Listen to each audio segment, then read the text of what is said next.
Thank you, Senator Lujan. Senator Moreno. Well, thank you, Mr. Chairman. Mr. McCormick, you said something at the beginning that I just want to probe on. I think it's important for my Democrat colleagues to hear this. You prioritize vehicle safety. Is that accurate? Would you say that, look, your North Star is you got to make cars safer? Is that true? Absolutely, Senator. All right. And obviously, there's vehicle affordability. Let's put that over here for a second. Senator Lujan mentioned different autonomous vehicle levels. There's 0, which means the car basically is old school, no assistance, level 1, level 2, level 3, level 4, level 5, no steering wheel. You jump in the car and off it goes. Are you aware of how many vehicles had level 1 or higher autonomous technology back in 2012? I don't expect you to know. So I'm going to give you the answer. 3 models. So 1, 2, 3 cars featured it as optional equipment. Why do I point out 2012 model year cars? Like, who cares? That's the average age of the car today in America. That means half the cars on the road are older than 2012.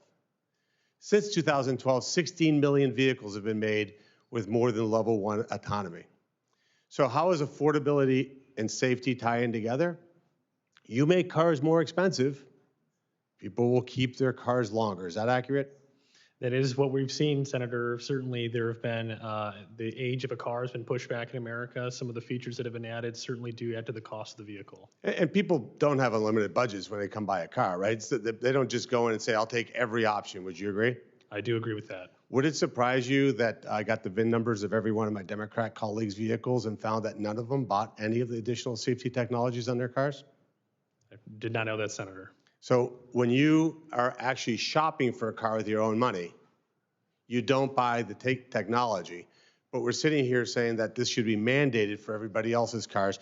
And what's been the result? We drove up the price of cars, almost doubled in the last 10 years. Car prices have doubled in the last 10 years.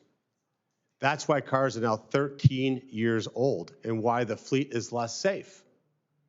Think about that. Now, back in 2012, the average miles per gallon on a car was 24 miles per gallon. Is that good or bad? It is the number, Senator. Meaning it's not great. Right. So you want to make cars more efficient because you also care about the planet. You would say, well, let's have cars be newer. That means more affordable cars. So here's my main question to you, Mr. McCormick. Are you committed to making cars more affordable so that the fleet is younger and it's safer? Absolutely, Senator. Thank you for that question. I think that you've highlighted this irony, right? That as we add some of these features to vehicles, they bring the price higher and make them inaccessible to most people. And frankly, it's not doing anybody a lot of good if they can't buy that vehicle. The average price of a vehicle is $55,000 today. The average age of a used vehicle is 13 years, as you said. And all these technologies are even inaccessible to United States senators because when they go buy a car, they choose not to get these extra features that can cost thousands and thousands of dollars. And to a working class American, would you agree that the North Star should be like, if we can get a $25,000 car on the road, that would actually help make that happen? $25,000 new vehicle would be great, Senator. How is that possible when you are forcing car companies to put an impairment detection device in a car that would cost thousands of dollars? That, by the way, has a failure rate that is significantly high. That doesn't mean that you encourage drunk driving.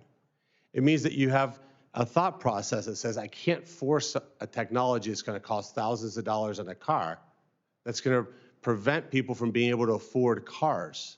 Because these technologies typically become available on very expensive automobiles because those customers, there's a lot more price elasticity. Would you agree? It does make sense to me, Senator. Let's talk about EVs, AVs.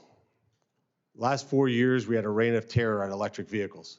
None of my Democrat colleagues have been able to answer the question for me as to why they voted to give millionaires who were leasing luxury electric vehicles $7,500 of government money.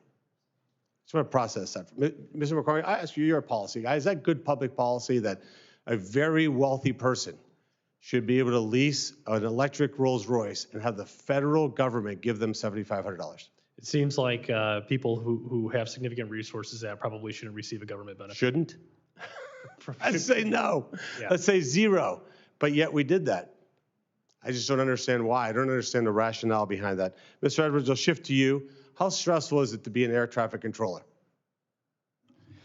Senator, thanks for that question. I don't have any personal experience doing that. You've been That is a around- highly you've been around the critical block. safety function, and I've been around aviation a long time. Yes, that is a stressful. So for those of us who have maybe attention issues, if you're sitting in a dark room in front of a computer and you got to be totally laser focused, because if you don't, you make a mistake, you're going to have people die. That's a stressful job in and of itself. What does it feel like to an air traffic controller who hasn't gotten paid in over a month? Senator, I would say that would be very difficult for anyone who hasn't been paid in a month. You but if lose you're focus for a second, right? You lose focus for a second because maybe your wife sent you a text message saying, hey, we can't pay for our daughter's dance recital because we didn't get a paycheck. Can you tell her? What fills up in your brain? It's just not the job at hand. So, Senator, it's very critical that an air traffic controller is able to remain focused. So the pleading to my Democrat colleagues, can 5 of you find the humanity to reopen the government and allow these people to get paid? Everybody around here, back here, is not getting paid either. I don't know how you walk by your staffs knowing that you're responsible for any of them not getting a paycheck in a month. We can argue about policy, but where's the humanity in that? And last question, I know over time, I'll punt it to you, Mr. Morse. Is there a worse designed airport than Dulles? Was it designed by some psychotic lunatic who hated people? Senator, I would have to agree with that. I think it's probably the worst designed airport in the country. All right, thank you. Thank you. Do either of you have the name of this psychotic lunatic?